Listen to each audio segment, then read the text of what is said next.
जय हिंद फ्रेंड्स। आज के इस वीडियो के अंदर डिटेल में डिस्कस करेंगे टाइप ऑफ स्कैफोल्डिंग के बारे में। पिछले वीडियो के अंदर मैंने आपको एक्सप्लेन किया था कि स्कैफोल्डिंग क्या होता है और स्कैफोल्डिंग कितने टाइप्स की होती है और उसके क्या क्या कंपोनेंट्स होते हैं, है ना। तो ये सारी चीजें मैं आपको बता चुका था। अगर आपने पिछली वीडियो नहीं देखी है तो यहाँ पर आई बटन में उसका लिंक दिया गया है, वहां से जाके उस वीडियो को आप देख सकते हैं। ठीक है। तो फ्रेंड्स, जो टाइप ऑफ स्कैफोल्डिंग की बात करते हैं तो ये सारे टाइप्स की होती है जो कि मैंने आपको ऑलरेडी बता रखा है ना। अब इनके बारे में वन बाय वन करके हम लोग डिटेल में डिस्कस करेंगे कि कौन से टाइप की स्कैफोल्डिंग कैसे बनी होती है और कहाँ पर किन किन कंडीशंस में उनको यूज कर सकते हैं। ठीक है।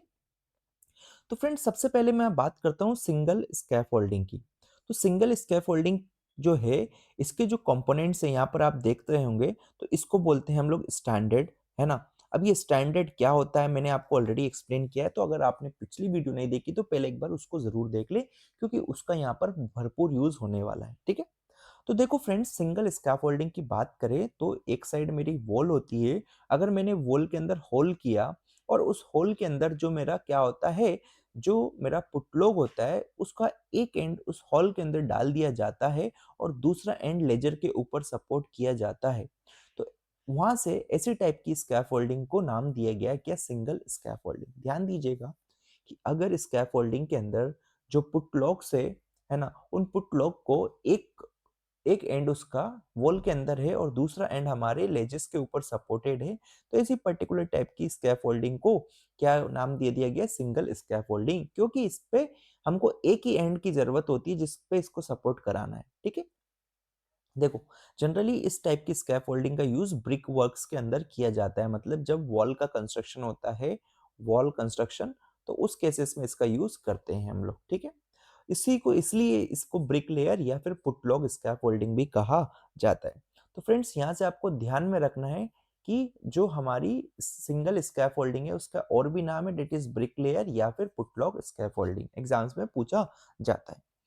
देन बात करेंगे फ्रेंड्स, इस पर्टिकुलर टाइप की स्कैफोल्डिंग का यूज प्लास्टरिंग और पेंटिंग वर्क के लिए नहीं कर सकते, क्योंकि देखो मैंने बोला कि सिंगल स्कैफोल्डिंग में एक वॉल के अंदर आपको होल करना पड़ता है, लेकिन आप जो एक प्लास्टरिंग करेंगे तो प्लास्टर के वक्त क्या करेंगे, वॉल के अंदर होल नहीं कर सकते, या फिर पेंटिंग के करते वक्त भी वॉल के अंदर होल नहीं कर सकते, तो उस केसेस में आप क्या कर सकते हैं, सिंगल स्कैफोल्डिंग का यूज नहीं कर सकते हैं। तो ध्यान रखिएगा इस चीज का। आपसे पूछा जाता है कि बताइए सिंगल स्कैफोल्डिंग किस कंडीशन में यूज कर सकते हैं या किस कंडीशन में यूज नहीं कर सकते हैं।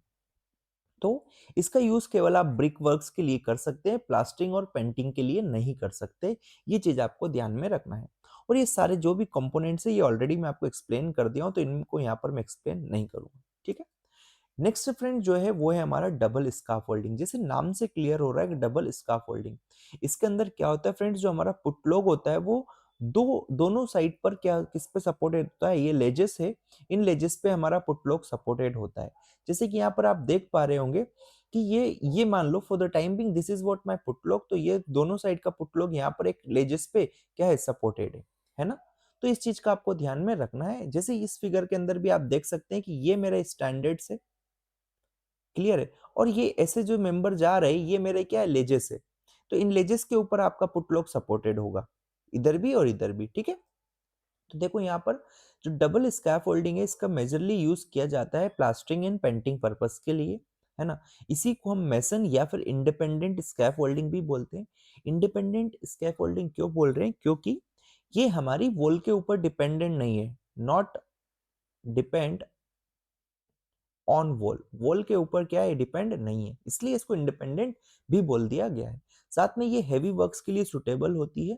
एंड यहाँ पर दो रोज ऑफ स्टैंडर्ड्स का यूज किया जाता है फॉर एडिशनल सपोर्ट। देखो एक रो ये है मेरी फर्स्ट, दूसरा मेरा ये है, ऐसे। तो ऐसे यहाँ पर देख सकते हैं आप, इस डायरेक्शन में जाएंगे तो आपको दो रोज दिखाई दे रही होगी।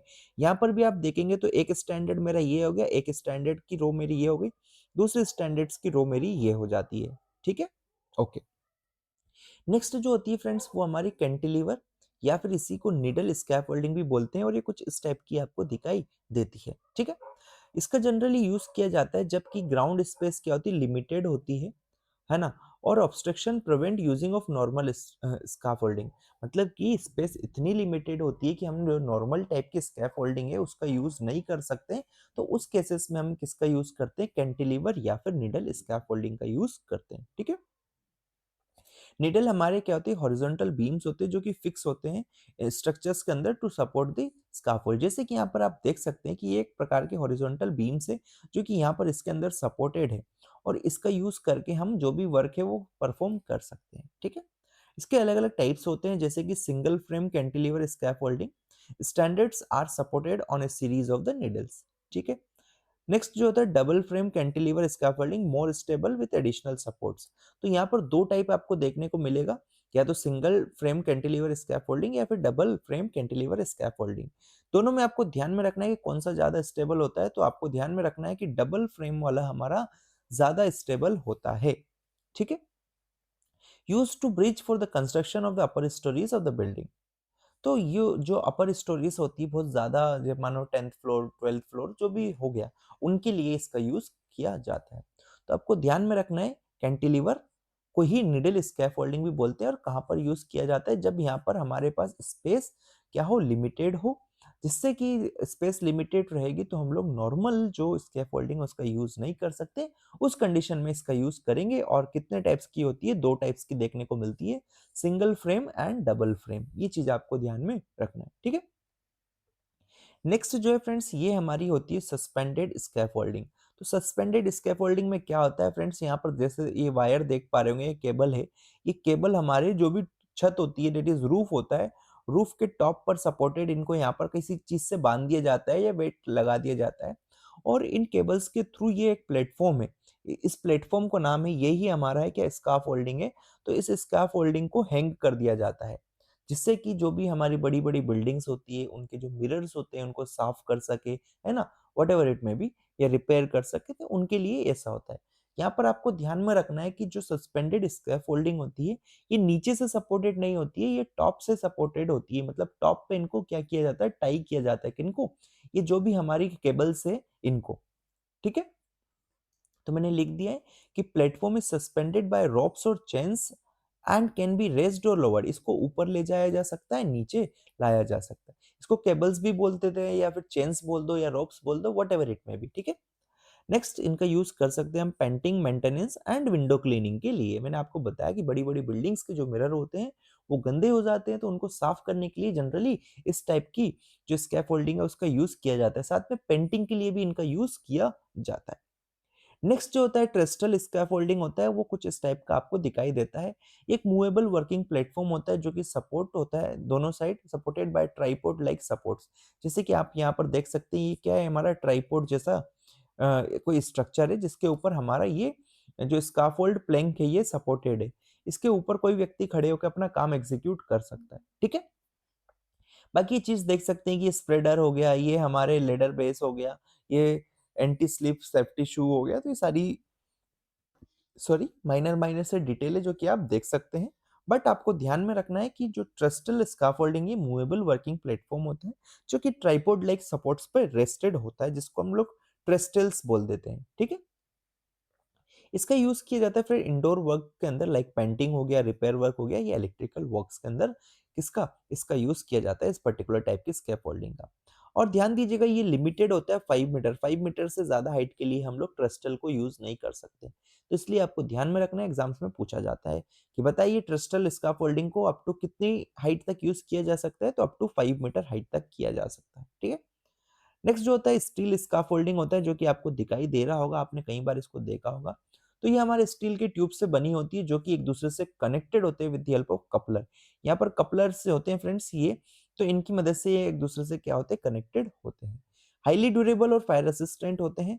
इनका यूज किया जाता है हाई राइज बिल्डिंग के अंदर एंड हेवी वर्क्स के अंदर। जैसे कि पिछली वीडियो में मैंने आपको एक वीडियो दिखाया था जिसके अंदर आपको जो मजदूर थे हमारे बहुत हाइट पर खड़े थे और जो स्काफोल्डिंग वहां पर थी वो हमारी स्टील की स्कैफोल्डिंग ही थी। ठीक है, देन इसके एडवांटेजेस क्या हो सकते हैं कि more stable than timber scaffolding, long lasting and can be reused again, like reused, can carry heavier load. So ये हमारे क्या एडवांटेजेस है किसके, स्टील स्कैफोल्डिंग के, जो कि मेरे ख्याल से आपको क्लियर हो गए होंगे। नेक्स्ट जो है फ्रेंड्स वो है हमारे पेटेंटेड स्काफोल्डिंग। तो पेटेंटेड स्काफोल्डिंग कुछ इस टाइप की आपको नजर आती है अगर आप ध्यान से इसको देखेंगे तो। तो फ्रेंड्स ये prefabricated and ready to use scaffolding होता है। प्री फैब्रिकेटेड मतलब ऑलरेडी बनी हुई है और रेडी टू यूज है।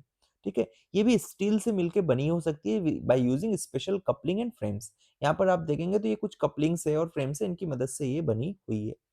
साथ में इसको असेंबल करना और डिसमेंटल करना आसान होता है। It is easy to assemble and dismantle and use for maintenance and the painting works के लिए इनका यूज किया जाता है। तो ये सारी टाइप की जो भी स्काफोल्डिंग थी मैंने आपको बता दिया है ना।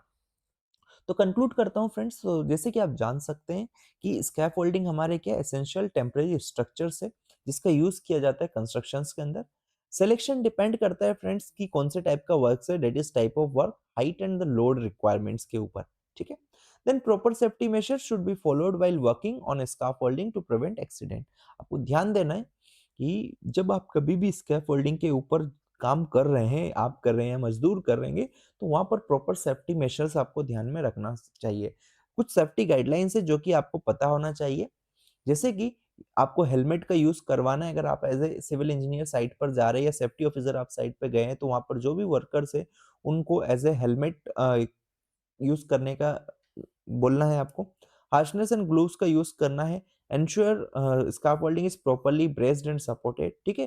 Conduct regular inspection, do not exceed load limit. जो भी लिमिट एक जो स्काफोल्डिंग है उसकी एक मैक्सिमम लिमिट होती है, उससे ज़्यादा लोडिंग उस पे नहीं आना चाहिए, ठीक है? साथ में सिक्योर करना है all working platform and the ladders properly. Clear है? तो मेरे ख्याल से स्कैफोल्डिंग को मैंने बिल्कुल बेसिक से डिटेल में आपको एक्सप्लेन कर दिया है। सो ये चीज़ आपको क्लियर हो गई होगी। सो क्लियर हुई है तो वीडियो को लाइक करें, शेयर करें। मिलते हैं नेक्स्ट वीडियो के अंदर। Till then keep learning, keep growing. Bye bye.